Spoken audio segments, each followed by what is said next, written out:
Hi,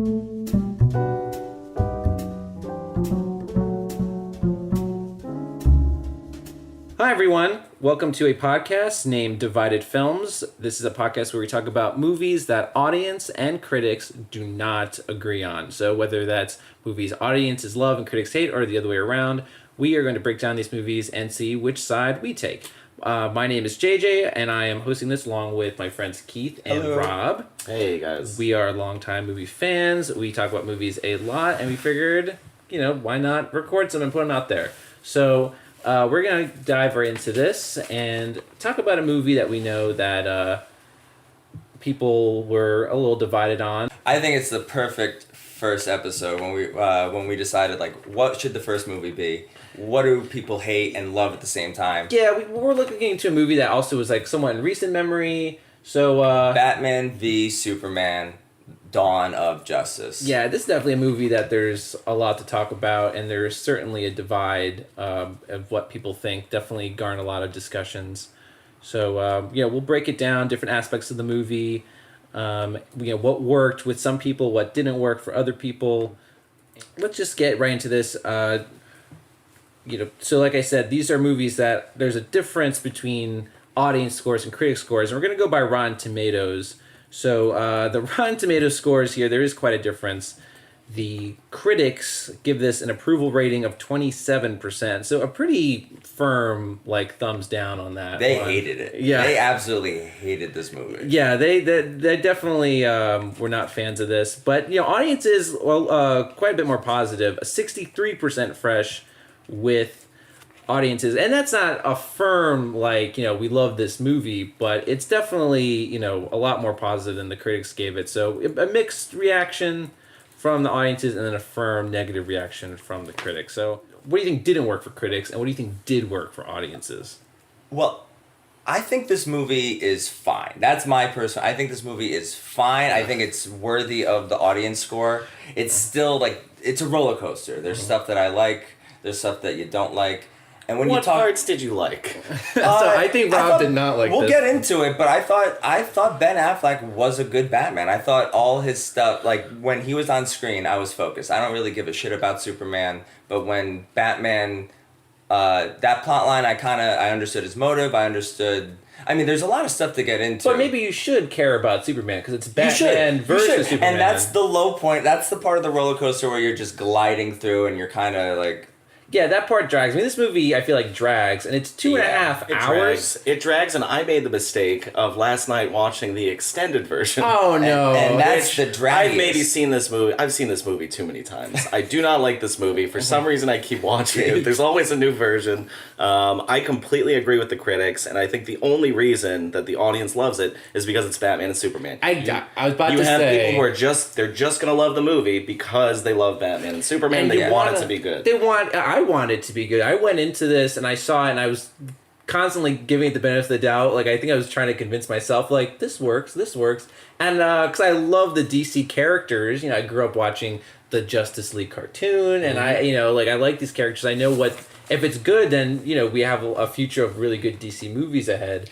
But, watching it again recently, which is only, I think, the second or third time I've seen it, I kind of was seeing through all the things that I had convinced myself of. It is slow, it is not really a fun movie, and the action, even though the action scenes I think could be good, they're far and few between. That's another thing. So before we, we'll talk about each aspect of the movie more in depth. That's a good point that you bring up, though, is that this is also trying to boot up the DC universe. Mm-hmm. And so a lot of people, I think, were skewed to being, more forgiving of it because they want to make sure that happens. Yeah, whereas if it just tanked all around, didn't make enough money, that's it for DC for another 10 years. I know, and the DC, the catalog of DC movies is such a roller coaster.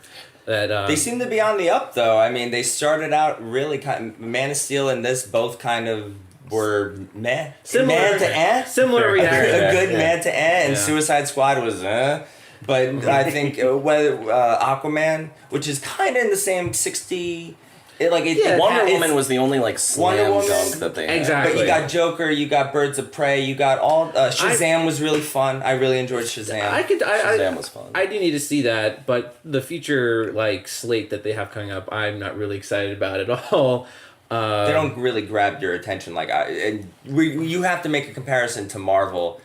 And no, you definitely do, especially talking about this movie because like the context. So the context of this movie, this came out in 2016.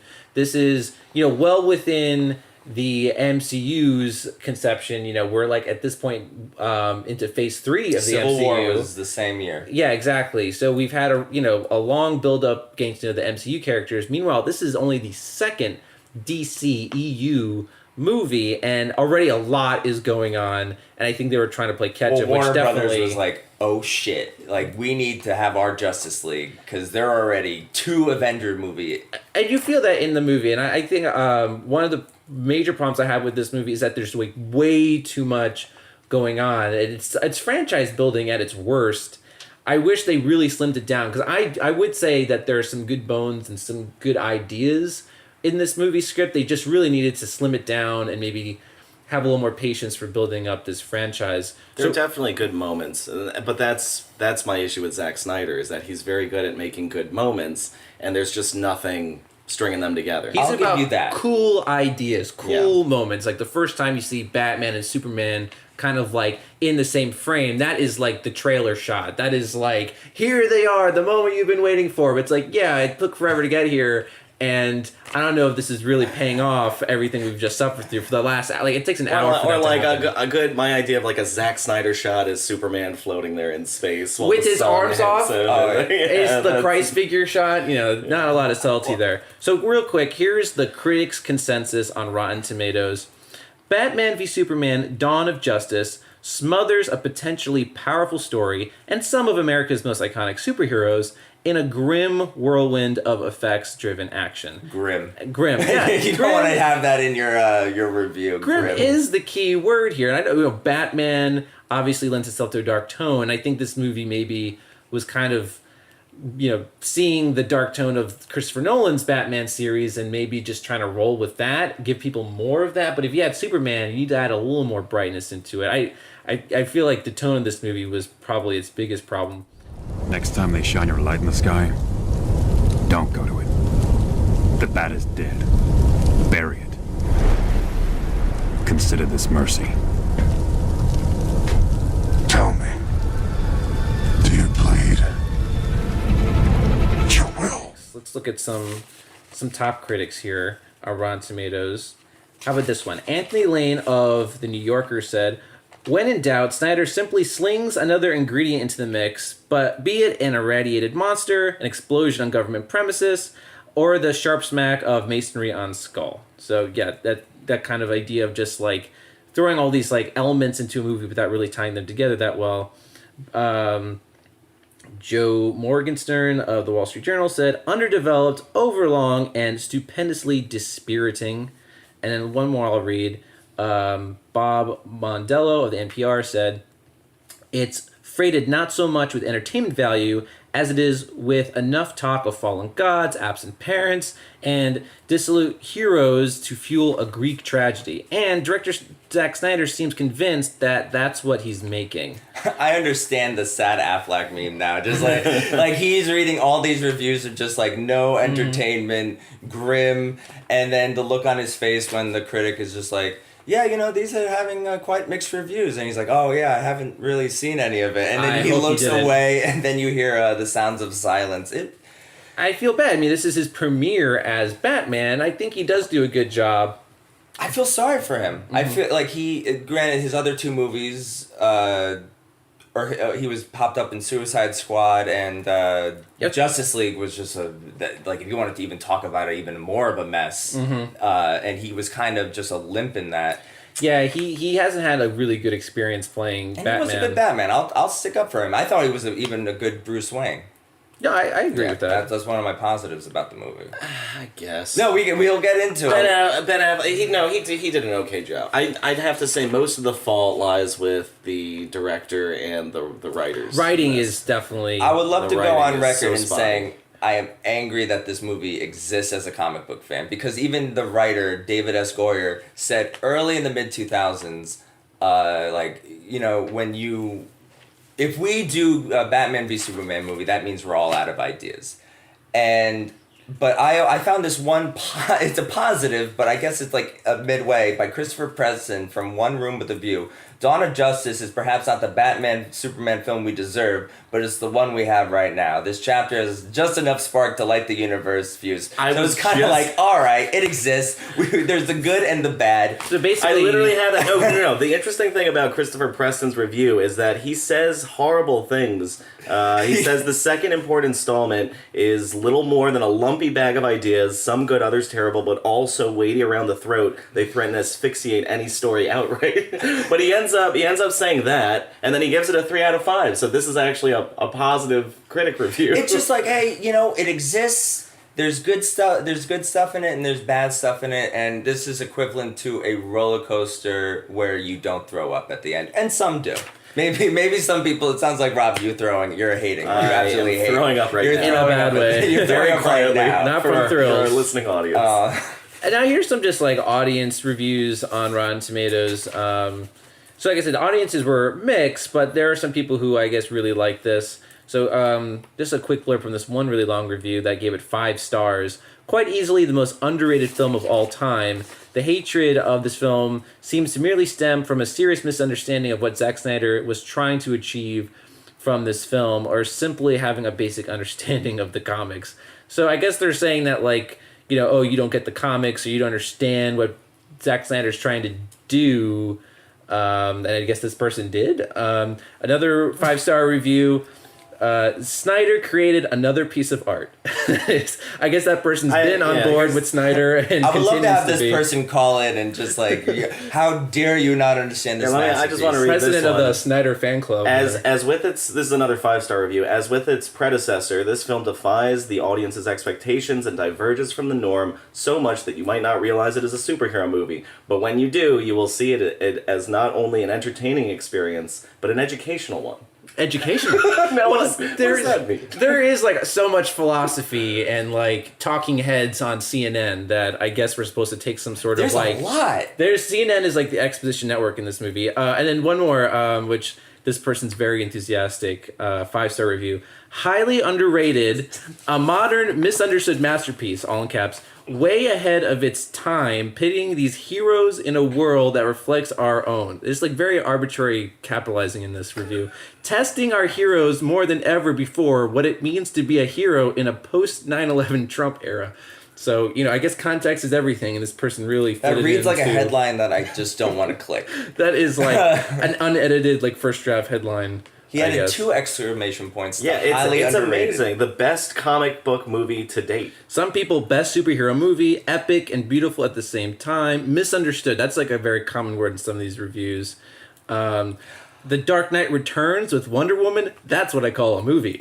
And that's what's so shocking to me. Like, people are giving this 5-star reviews, and you can like a movie, but I want to know if these people admit that it's flawed. If you look at the credits, they all actually worked on the movie. So it's all production assistants. Yeah. Speaking of admitting there's flaws in the movie, one review I just saw, 5 stars, literally the perfect movie. Well, epic and beautiful they are not. at the same time, and I'm like, okay, if you looked at the sunset and you cried, I'm happy this movie gave you a reaction.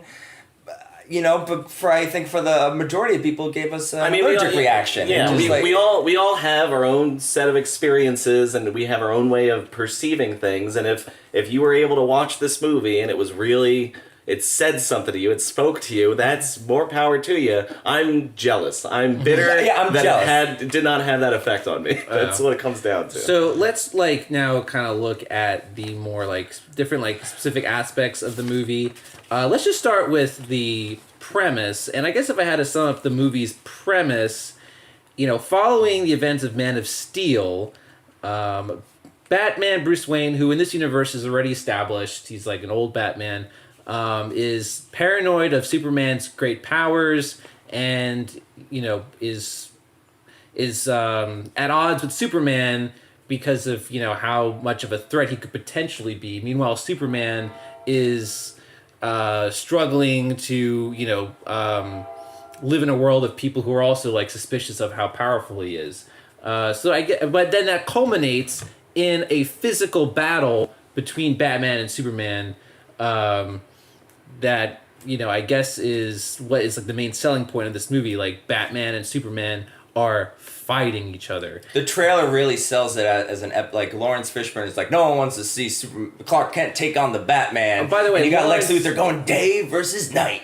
There's a lot of Dark movie versus, like, before they actually fight. They fight for like 8 minutes. They fight for it's like 10 minutes. But I mean, like a lot of the Batman versus Superman, it's not just the physical fighting. It is like this philosophical battle that like I said, Batman is like, we can't risk a guy like Superman who's too powerful, and Superman, we don't really get his point of view so much as like Lois Lane's, kind of defending him, and I guess shots of him being a superhero, and he's a mopey dopey. Yeah, that's the thing. It's you kind of are supposed to get like their different perspectives, but you don't ever really get Superman's perspective, which is like one of the flaws in executing the premise, is that it's way more from Batman's perspective. And Superman, we don't really ever get to know him that well, or we don't even really get to see how he feels about everything that's happening, except he's sad. That's the only thing I'm getting. Is sad. It really doesn't, it would have been one thing. I mean, they have that whole thing of Bruce Wayne, he's driving up in Metropolis and he sees the giant spaceship from Man of Steel and he sees them fighting. And it's like at that point you look at that and you say, okay, Superman's not causing this. This is like otherworldly people who are doing things that I myself, as a guy that dresses up like a bat but does not have superpowers, I can't do anything about it. If Superman had made a mistake and done something wrong to actively cause others to die, even though he meant to, do something right, then there would have been more of like an internal struggle or something. But this was just... They did not think about that at all when they were shooting Man of Steel. There were this Batman, was, we'll do a throwback response. to Man of Steel, and people will love that it connects. I thought that was a very well done scene. It does set up Batman's motive. Like, that is... F this guy. That is one of two openings of this movie. That should have been the only opening, because I did like the idea we're seeing it from Batman's perspective now. Because if this is an established Batman, like, he would be aware of what's going on and be involved somehow. So I believe that, and it was kind of exciting, seeing his ground perspective and trying to, like, I guess, I don't know what he was trying to do. I guess trying to evacuate people from the Metropolis offices of he calls Wayne. one guy. He was really only concerned He with calls one Jack. guy, Jack. Jack, get out of the building. Yeah. It's like, well, I kind of can't. It's like, all right. So he's, I kind of like that, and to kind of tie in from the past movie. Had to they're on a floor that's got wall-to-wall, floor-to-ceiling windows, and they're maybe 2 blocks away from all this destruction and the ship and everything. Why did it take the phone call for them to start evacuating? Yeah, you gotta leave. I don't know. You gotta leave. Oh, you think? I mean, I kind of get, like, you had to put Batman in there, and you kind of have to get his perspective on what's happening to set up what's going to happen. It could have been worse. Yeah, and I do have to say, too, I do think that Superman is partially responsible for some of the destruction, because he is never trying to avoid the buildings or anything. That there's so much destruction, and... I know this is maybe more of a flaw with Man of Steel, but, it's just constantly, like, they go up in the sky to destroy all those satellites that comes down and destroys even more buildings. And I think that Superman has a part in that battle where he is maybe not trying as hard as he really should be avoid damage. Then, I'm sorry, but you have, at the end of the movie, you've just nuked this creature. It happens to fall on Stryker's Island, where no one lives, and Batman, who is so concerned with all the destruction that Superman's been causing, he says, "Oh, I left my kryptonite stick in Gotham. Let me lure him over there." Yeah, and then you have Superman like whipping him into like a giant field of oil tankers and everything explodes. A lot of explosions. It's like they didn't learn anything. The theatrical cut and the Ultimate Edition, when I first watched the Ultimate Edition, I just kept going like, okay, they're going to clean up the third act. And I feel sorry for epileptics. Like, it's just like, oh my god! It's just as much special effects as we can. It's so much. It's definitely CGI overload, which is really in contrast with the rest of the movie, especially the Batman scenes, because all the Batman scenes where are like these kind of like nitty gritty sort of like Batman scenes, and you don't really see that much CGI for a lot of the film, and then they save it for all the end where it's so over the top and cartoony. And, you get kind of like the Snyder action that maybe you would that reminded me almost of like 300 with these like overly saturated slow-mo shots, the slow-mo, the quick zoom-ins and pannings. And like I said, it was so out of tone with the rest of the movie, I did feel like I was watching a completely different movie. And I thought that the climax of the movie was Batman and Superman fighting each other. And I thought that was towards the end of the movie, but no, there's a whole nother like 30 minutes that you get into. So in terms of tone, I would say this movie is so inconsistent because it's trying to be serious and dramatic for a lot of it. And then at the end, it's just over-the-top cartoony action. And we brought up the word philosophy so many times and so many reviews. Watching this movie, when I did the other day, the philosophy of this is like a high school philosophy class. Like it's just like it's really bare bones. Really does, and I know that Superman or any invincible type character is kind of hard to relate to, and I'll give them like a point for trying to do something completely different. But they should have watched. I always thought like the Justice League cartoons really get a what if there's a Superman in this world. And what if he went bad? Well, I think that they made the philosophy so basic. I don't know if this is intentional, but I think that's maybe why, I don't want to like insult audiences, but like it was an easy to understand sort of philosophy that maybe so like this is maybe why audiences were on board, or the ones who were on board is because they were kind of maybe enjoying this sort of like rudimentary debate about should you have ultra powerful characters like Superman. Like it was very basic and easy to understand, and maybe some audiences haven't been exposed to maybe more kind of like in-depth, like this is something where it's easy to understand. So if you're an audience member, you're like, yeah, that's interesting. For Batman, people are on board with his philosophy. People are on board with the character. They wanted to see another movie with Ben Affleck, his own movie. But with Superman, it's so underdeveloped. It's like it just doesn't make sense. They had it there. They had it there with Scoot. What's his name? Scoot McNair. Scoot. Yeah, Scoot McNair, like yeah. he fails to see the bomb that's there. He could have done something about it. He didn't do it, but they didn't really explore it. No, it's just. And then what ends up like rectifying the whole, their different philosophies clashing is Martha. Why did you say that name? Find him. Save Martha. And that's pretty They much have it. their moms have the same name, and I was thinking about this now on a storytelling level. Don't defend this. Which I know I will not defend this. I'm just saying. Don't defend. I couldn't. I tried. There's no way to defend Martha. My question is there any other way you can get Batman and Superman to find even ground besides having their moms have the same name, which I guess is what it is in the comics? You're arguing that there's no other way to do it? Is well, that what you're saying? What's your idea of, like, at this point, Batman, the entire movie has been determined to destroy Superman. I mean, literally, Doomsday could have showed up, and then clearly this thing, like, needs to be stopped, and then they start working together. But Lex Luthor's plan was to have them kill each other, and if that didn't work, then unleash Doomsday, which I guess I don't know what he would have done with Doomsday if his first plan worked. You could have easily tweaked that to just make it, there's a bigger monster, let's work together. I can imagine the writer's room just like, they have a family tree of Batman, they have a family tree of, like, Superman, and they're just like, wait a minute. They circle the Marthas. Someone draws a dotted line and writes Martha. I listened and I read and granted, people really exercise their imagination to make sense of this, and I'm willing. I'll give them that, but they have to give me that this is even there. It's so executed poorly that it's just silly. I mean, even if he had said he's going to kill my mother, or said like mother, exactly. or something like that, he could have said that. But instead, he just says the name Martha. There's so much focus on the name Martha. Rob, if and the movie shoves it down your throat, showing the grave and the tombstone. Martha, you got to know their names are Martha. You got to. Rob, if I said it's gonna pay off later. Don't worry. If I said save Janet, you'd be like, who the hell is Janet? But that's my mom's name. It's just like save Martha. I don't know what that means. Like I don't know who refers to their moms by their first name. Like save my mom. Like that's what he should have said. And then because the whole movie, Batman's plagued by these like images of his parents. And okay, so that brings you to stress the Martha. Jeffrey Negan goes like Martha. So that is just also like really like lazy. You could have just said save my mom or something, but instead it's so goofy. I think like Zack Snyder and then the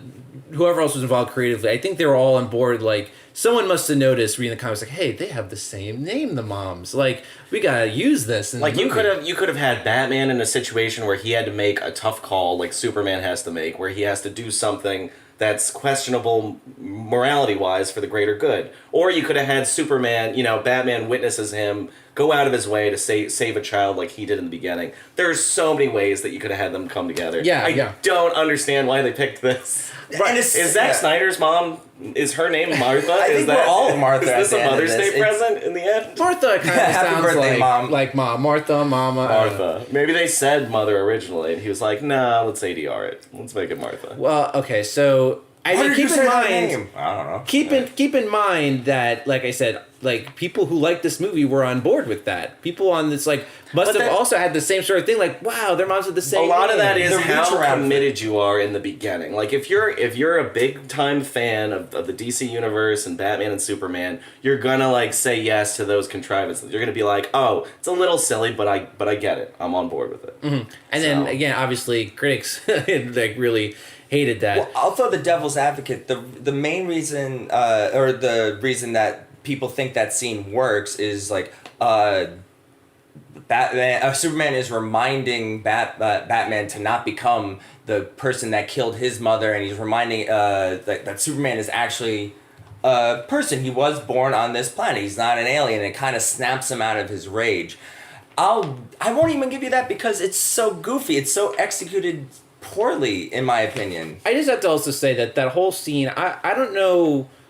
I personally don't want to see Superman and Batman fight each other in such like a mean-spirited way. Like I think the tone of the fight scene, like again, people who like this movie, I guess, like the action of that scene, and it might be cool just to have them in the same like movie together. But why have it Batman v Superman? This is maybe going back to just the premise of the movie, but. Do we have to have them fighting against each other? Why? I don't know. I don't know why that's like well, they're going to be fighting each other. I'm not really. That's not something I need to see. Well, the reason that this concept even exists is because of Frank Miller's The Dark Knight Returns, where an older Batman fights a Superman, and in that comic book version or in that comic graphic novel. Superman is he works for the government, and he's like, Clark, you're a vigilante, and there's actually legit philosophies going at it as well as a good fight. Yeah. The only reason they're brought together is I'm still trying to make sense of Lex Luthor's plan. Well, I think there's motivation. And Lex Luthor, we could talk about till the cows come home how I feel about that. Like, one more thing about the action though, when Batman was saving Martha, like the Batman action by himself was really well done. Yeah, I thought there was like a lot of like well thought out, well choreographed. The warehouse fight. scene was excellent. The fight between him and Superman was a lot of just, it reminded me of Dragon Ball Z, but like bad Dragon Ball Z, where it's like, haha, well, I have this trick up my sleeve, and then he goes flying, and then he comes back and says, surprise, I have this trick. He smashes his head in with a sink. Yeah, it's like back and forth, big lumbering moves, and there's nothing clever about it. There's nothing strategic about it. No. In fact, that's another problem. I don't think they really utilize Batman's gadgets that well either. In the chase scene where he's like chasing, I guess, the kryptonite in the Batmobile, he kind of just blows stuff up, but you don't really see him like using gadgets in a clever way like you did maybe in the Dark Knight series, where it's like inventive and surprising. Like there's Batman doesn't have tricks up his sleeve for that, except the only fires that sniper that at the truck. Yeah. That's about it. But he's just like shooting and blowing things up. That's it. And I think that comes down to not understanding the characters that well. Yeah. We have an underdeveloped Superman, and then maybe a Batman who you don't really take advantage of. Well, Zack Snyder does have this. I was gonna say this infamous quote is like, in my movie, Batman could get raped in prison. That could happen in my movie. I don't think that's an understanding of the character. No, and again, no one wants to see that. Right. No one wants to see like There's Superman. There's no audience that would be down for that. Listen to me now. It's Lois. It's Lois Lane. She's the key. Okay, so another thing with this movie in terms of like the story structure, and this is a long movie, and there are a few like dream sequences that Oh my God, I'm not I forgot a fan about of. the dream sequences. So there's like, and I just don't understand what the point is. So the one dream sequence, he's like going up to his mom's like tomb, and then blood comes out, and then like a scary bat jumps out. And it's then, a jump scare. That's all it is like an unnecessary jump scare. But how much like money and time do you think went into making that just scene, which is totally pointless and adds to the running time? And Yeah, what does that mean? What does that mean? He's scared of bats, but he's Batman. afraid of what killed his mom? Is that his just Maybe it's a man bat reference. is that what he's going to become because of what happened to his mom? Is that I'm You not know what? really I sure. bet that's the reason people go like, that's why that scene works. I agree. It's more of a jump scare. It's just and that another- goes back to like the opening where he's floating up with the bats. Like that was so- also kind of a dream thing. But it was so silly. I liked it. Well, first of all, I'm sick of hearing about how Batman's parents died. I'm sick of Again, it. I said before, like, there were two openings. The first opening was the death of Bruce Wayne's parents, which you've seen so many times. Like, this is a long movie. Cut that out. We've seen it so many times. There's actually two actors that I like a lot. I forget their names. It's Maggie from Maggie and Negan. And Negan. Maggie and Negan. And that movie, I hope they do, at some point in the future, they do a Flashpoint, because I think Jeffrey Dean Morgan would make a good, he's a good Batman in that Flashpoint universe. And he actually did audition for Batman. Did he? In this.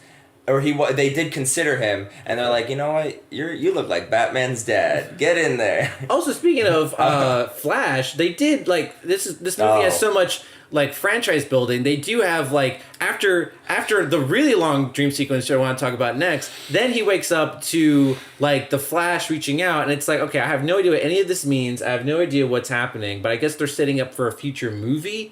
But at this point, again, like, why keep adding? Like, it's just, this movie's more concerned with building the franchise than creating just one solid You're movie. talking about the dream where they're in the future and Superman has taken over the world and, right, and all that stuff. And then he wakes up from that dream. He's knocked out in the dream. And when he wakes up, the Flash contacts him from the future, and then he wakes up from that dream. I didn't like that he wakes up from that. It was almost like he was self-conscious about Christopher Nolan nailing Batman so well that he was like, well, I can do your ideas. Funny whatever. story about that whole scene. So this movie came out 2016. I came home for Easter, and that movie came out, and my dad and I like to go see a movie together, and that was the movie that we chose. My mom, who never goes for movies like this, decided she didn't want to be alone, and she's like, you know what, I'm gonna go see it with you. Throughout the entire movie, she just kept going, like, any moments of silence, just be like, just loud uhs, and then when that scene came up, my mom doesn't whisper that well, she just goes, Keith, what the fuck just happened? And I couldn't, like, it took me, because I couldn't answer, because, and that scene would have made sense if they made the Justice League the way maybe Zack Snyder, like, that was all going to lead into Justice League Part 1 and 2, they were going to literally half of my notes on here start with ugh. Well,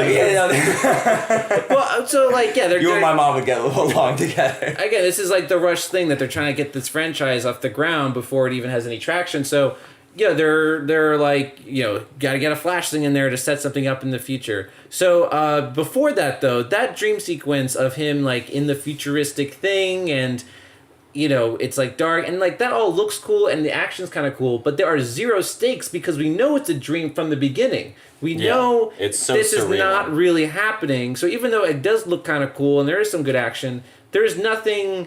Like, I'm not on the edge of my seat because I know that this isn't real. And again, that's Zack Snyder's thing, is he's like thinking about the visuals, he's thinking about how he can, make things look blue and orange and people love it and all that, but he's not thinking about, will people care about it?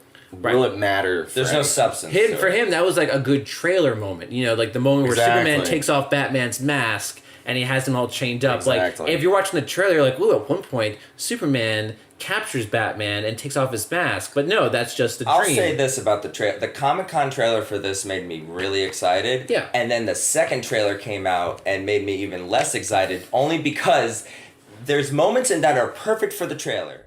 She with you? I thought she was with you.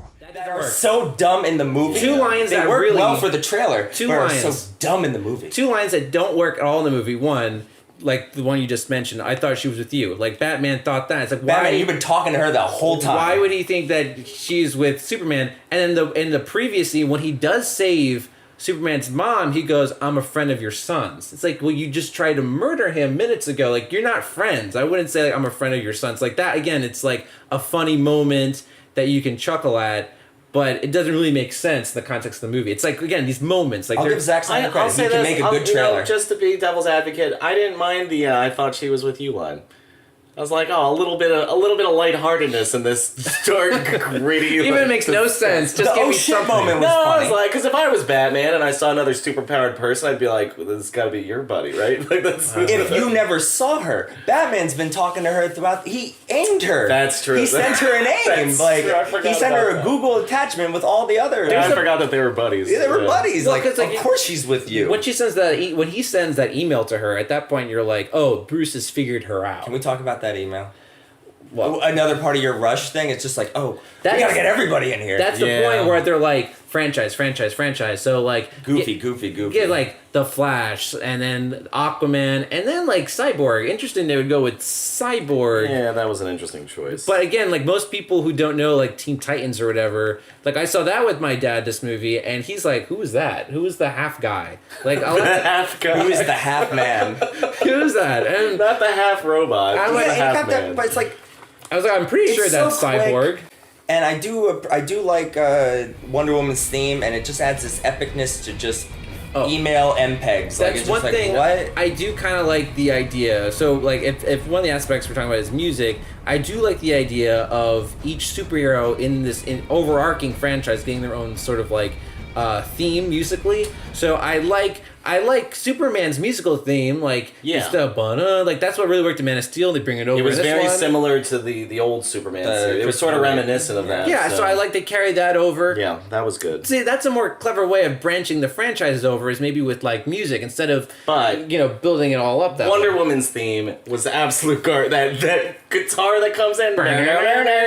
No, I think I appreciated it more in her movie. In her movie, they make it I a little. appreciated it more they in her make it movie. less- So going back and it's less watching it, I hokey. appreciate It's it. less. Yeah, it's. But I could agree with you. But if I were to go back, when I went back and watched it, it made me appreciate Wonder Again, Woman's it movie. kind of reminded me of in the Dark Knight where the Joker is like introduced with that high high pitched whatever it Yeah. is violin that's all distorted and everything. Yeah. It's sort of struck me as like trying to go for that kind of a feel, but missing the mark. Well, all the credit a goes to lot. Hans Zimmer and Junkie Extra Large. I mean, it almost seemed like they were gonna zoom into Wonder Woman's face and put like Wonder Woman appears like on the screen. But again, this is Batman vs Superman, and I guess we knew going like from the trailer we were gonna get Wonder Woman, but like there's already some stuff in here. Do we need this whole Wonder Woman subplot as well?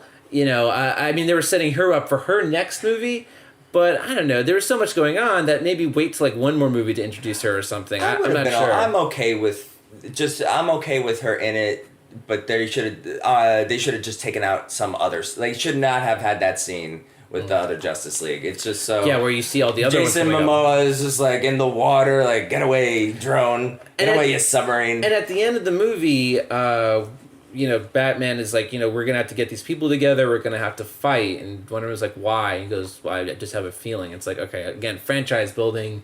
We gotta like look ahead now to the next movie.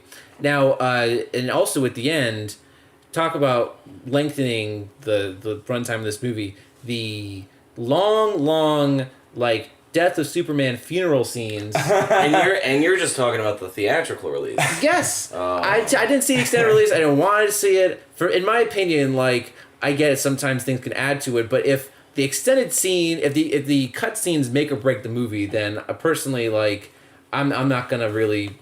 I don't know. That just kind of bugs me. Like, oh, but the extended release is good. Like, well, the theatrical release should have been good too.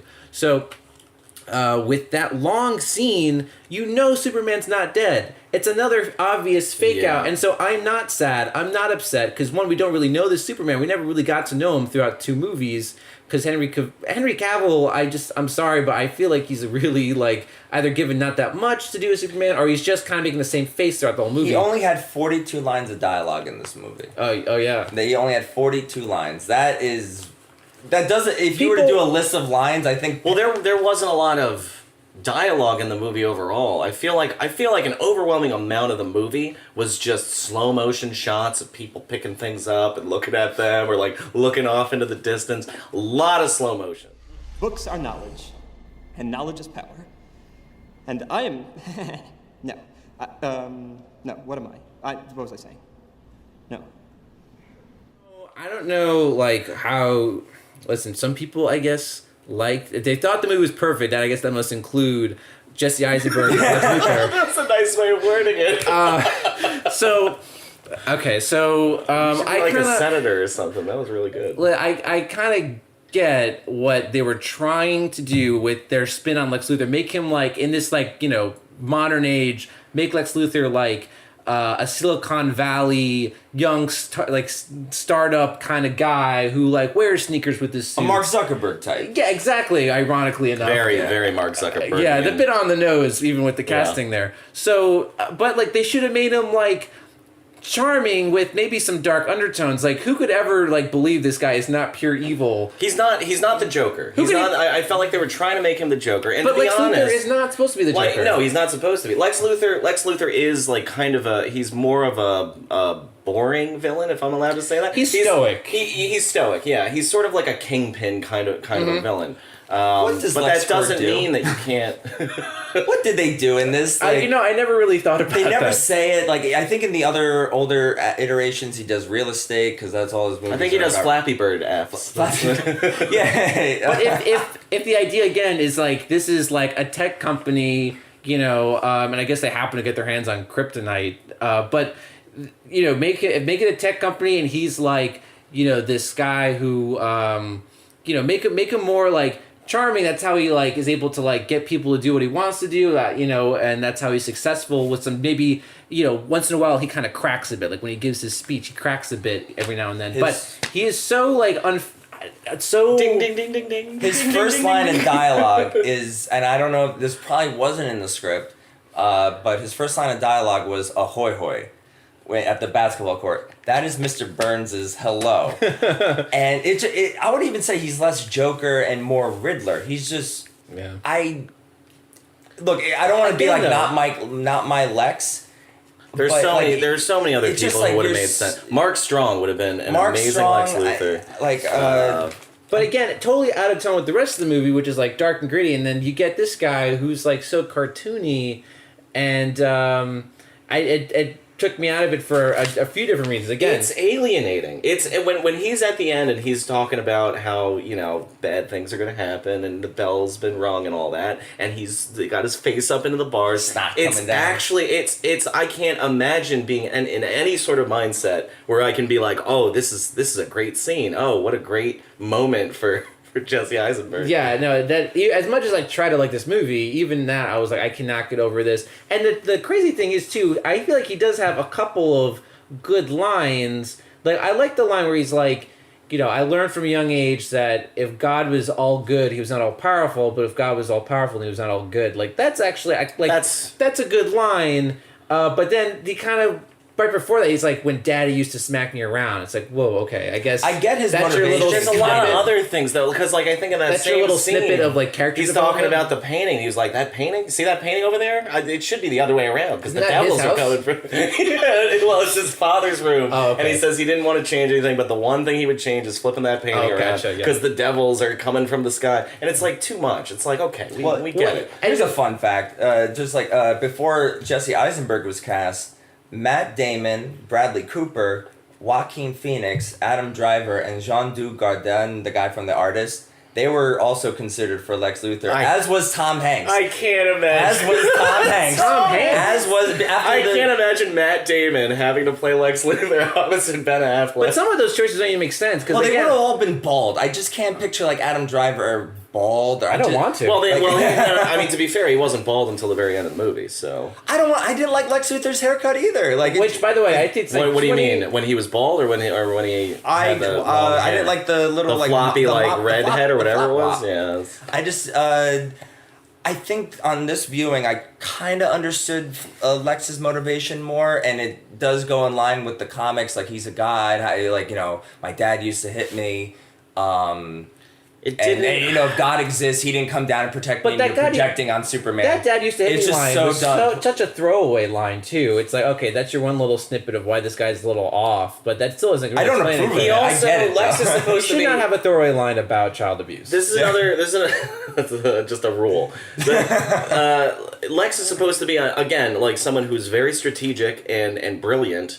And in this movie, he sort of had a plan where he was going to get access to Zod's body and the ship and everything. But it's like, how did you know that you needed these things to do this if it's the first time you're in the ship? Especially since Doomsday was his backup. It didn't seem. It seemed like my he Doomsday. stumbled into it, kind of. It didn't seem like this was his overall plan, and he knew what was going to happen. Which, I mean, that's Lex Luthor's thing. He is got that very lucky. He can outthink people and outmaneuver people. He got very lucky He that got very Bruce lucky, Wayne yeah. would do this, Yeah. and his whole thing of kidnapping Martha, like that didn't come across as brilliant either. I mean, Oh, and speaking of kidnapping, Lois Lane and Diane and Martha, they are like purely like the majority of the time they're in the movie, they're like they need to be saved. Like Lois Lane, and that's disappointing too, because you think in this day and age we can evolve past the damsel in distress, but Lois Lane, she's like, captured by terrorists in the beginning, and then like Lex Luthor captures her, and then he also captures like Martha, and like Superman just always has to save the day. Like the worst part is when Lois Lane, she sees the kryptonite stick and she's like, I got to do something about this, and she throws it starts away. running around the building, and then they cut to Batman saving Martha. And then they cut back to Lois, and she's still trying to figure out what to do with this thing. She sees some water, and she throws it in. And then they cut to other stuff happening, and then they cut back, and she's outside of the building, and she's like, oh, wait, we need that thing. How does she know? She turns around. How does and she she's know? like, I gotta Batman- get this thing. And then she gets trapped, and it's like, there was no point for you to do. It would have been easier if you did not exist at that point. Well, again, that adds to the running time. Like, she throws the spear away, only to now get it back. And it's like, okay, again, like, this is, like, past the 2-hour, 15-minute mark. Yeah. And you're just adding all these things you don't need to extend the length of the movie. And at this point, again, like, I thought the Batman-Superman fight scene was the climax, and now we're in the middle of this, like, overly long, like, headache of a fight scene, and you're just extending it unnecessarily. Which is fine. I mean, I think I saw that coming, that there was going to be some bigger bad guy that they were going to have to team up and go against. But again, I figured that's how they were going to be, like, forced to work together. it just They should have been, that should have been the fight scene, and then, like, they're arguing about how to, like, take on this guy or something. I don't know. You didn't like that you were misled Not with the title of the movie. Not that. It's just, like I said, the movie was so long, you don't need, like, 2 climactic fight scenes, I don't think. Yeah. It I was think a I little can bit see like it 2 for movies the- being forced into... There was a lot. There was, like, a bunch of movies forced into it. So, again, I think there were some good bones to this movie that you just had a lot of fat to trim, and, maybe make it more concise and not focus so much on franchise building. You could have had maybe a good movie of Batman, Superman, like, meeting each other, being uneasy with each other, but then eventually coming to terms with, like, okay, we're both trying to stop bad things from happening. We should work together. I was saying to Rob before, I do think this movie is caught between a rock and a hard place, because with the Ultimate Edition, I do think it cleans stuff up that you can go like, okay, Lois Lane she's actually doing something, Clark Kent has more to work with, but you're still going, oh, like your eyes are closing at some point. But it would have been better if the Ultimate Edition was released. I do think it would have been in the 50s. I don't think a lot of people would have had a problem with it, but enough people would have. It would have been like a perfect. 50s. I think it still would have been a rhyme. This still would have been. Our You episodes. think the critics would have agreed with the I audience? Is that what you're think saying, or- I think the. Oh, for a critics second I thought you would- said the movie would take place in the 50s. I'm like, how would that work? Get over here, Batman! Just from extra scenes. Oh, wow, this is in the 50s the whole time. You mean to tell me a fella runs fast? Get out of town! That would have been a better movie. But it would no, but I think the would've Ultimate enjoyed Edition. I think critics would have said like this movie has problems, but it just would have been better. But it's also, I don't think audiences would have gone for a 3-hour movie as well. No, see, now you would have had a lower audience This score. movie's caught between a rock and a hard place. It just, I Also- don't think it's worthy of the 27. I think maybe it's a 40 or 50 in my mind. I would say... I don't get excited to watch it, but I'll watch it. And then sometimes. another thing I have to say, I think this is maybe a big factor for me with a lot of movies, especially superhero movies. I don't think there's any rewatchable sort of like it's not a rewatchable movie. I think there's no like desire to see it again, get it on DVD. I guess unless you think it's perfect, like some of the audiences did. And yet you made us watch it again. To talk about it and talk about our feelings. Yeah, which is therapeutic. We read the reviews where people are like, this is perfect. This movie, I did walk away going, I'm excited to see more Ben Affleck. I want to see. I think it's interesting that they're taking an older Batman route. I think there's so many potential storytelling. I was excited for him to direct his Batman movie. Jeremy Irons to me was a good Alfred. I thought they got along well. This is the kind of movie. He had good lines too. I liked Alfred. Jeremy Irons was Jeremy Irons, his part was and a their highlight relationship for me. together was excellent. Yeah, I liked what they gave him. But to be honest, with all the flaws, this is a movie that I walked away from feeling like I got scammed out of $15. I can understand that. I'm just trying. It was to frustrating. Think about they're just someone seeing no flaws in this movie, and I'm just like, come on, Lex. To me, it's one of the most ultimate maybe somewhat good idea of a premise, and then just totally shooting yourself in the foot with just too many ideas. Well, I remember Batman v Superman in the cartoon. Well, they do say so. I think it was amazing. And if you want to parallel it too with maybe Civil War and the MCU, they build up and you have this long relationship between Iron Man and Captain America where it makes sense that they're fighting each other and you care that they're fighting each other because you've gotten to know them so well and it totally is set up really great. Here, I don't know either of this Batman or Superman well at all, so again, there's not really a lot of stakes for me. I don't care. I'm not on the edge of my seat. I'm not having fun, and I didn't really have any interest in how it turned out. It looks like they were going to do Man of Steel 2 because Metallo. I don't know if you guys know Superman villains or not, but Metallo was considered. Don't patronize us. I know. You can patronize me. I know. Metallo was considered the role of the villain for this film before Batman and Wonder Woman were brought in. So I think WB got really scared. They said, we need to catch up to Marvel, so let's just go Man of Steel, Dawn of Justice, League, let's cram in everything at once. I think the recurring theme with a lot of these DC movies is just too much input from the studio and worrying about what people think. So there was so much destruction in Man of Steel and people were like, whoa, so many millions of people had to have died. So now in this one it's you have Anderson Cooper assuring you oh, no one's there, don't worry, no casualties. People, they're a little too worried about what people think instead of just trying to make a movie and trusting the creative process. I have the opposite opinion. I watch this and I go, they really didn't give a shit. They were like, if we put out a Superman movie, it doesn't matter what the movie actually has. We'll call it Batman v Superman, and people will want to see it, regardless. There are so many fans out there. They're gonna come and see it. And one more thing I have to add is I think you should just call it Dawn of Justice. But again, they built up the whole fight scene. That Batman v Superman, which is probably one of the most lampoon titles. Again, they wanted to make it as clear as possible, so everyone's gonna come out and see it. It's Batman and Superman in one movie. It's a shame because Man of Steel is a good title for a movie, and then it's I like how they don't even call him Superman towards the end, and then this it's no, Batman v Superman, and this is what you're gonna get. And just call it Dawn of Justice. That's a good title for a movie. But then I also agree, Man of Steel 2, then maybe a Dawn of Justice. I don't want to be so cynical. I don't want to be the Zack Snyder defender here. Yeah. But I do think he cares about what he does. Watchmen's a good example where he is passionate about something, and you do get cool moments, but it's the bare bone. Watchmen is. I'm more talking about the studio, at the studio level. I think they're thinking we don't have to spend that much time on a story or any of this because people are going to want to see it regardless. Well, I think they were shocked that wait a minute, there's an Aquaman. I don't think they know comic books or anything. I think their one concern was we can't just have a single super person movie because Marvel's ahead of us. So I think there was the rush to catch up with them. But then you have to look at it. So they spent between 250 and 300 million on this, and it grossed 873.6. It's kind of success, kind of failure. So I mean, it was a success. I think they had the eighth biggest opening of all time ahead of The Dark Knight Rises. So like it People was were hugely excited. successful, and then they had a historic box office drop. Yeah. The following Friday.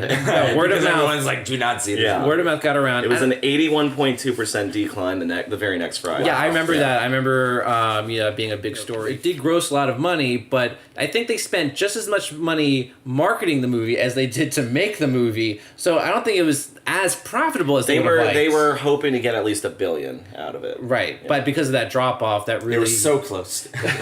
But like they did have to, I think, market this movie a lot more because maybe like at the final product they kind of had a feeling that maybe people might not like this, so that's why maybe they marketed it so much. So I think maybe we can just move on to like just our final thoughts about like what worked, what didn't work, and just on like these like kind of final criteria.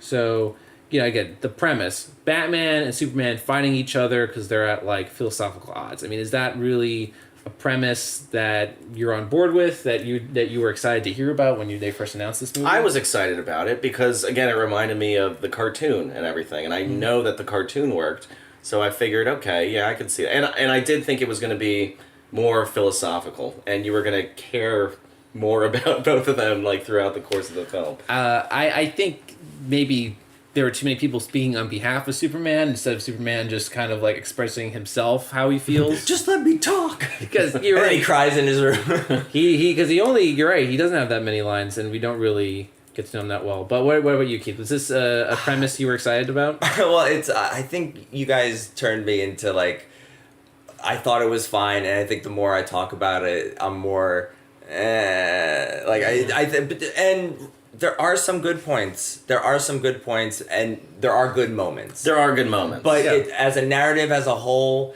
it's slow. There's a weak pacing. The tone is all over the place.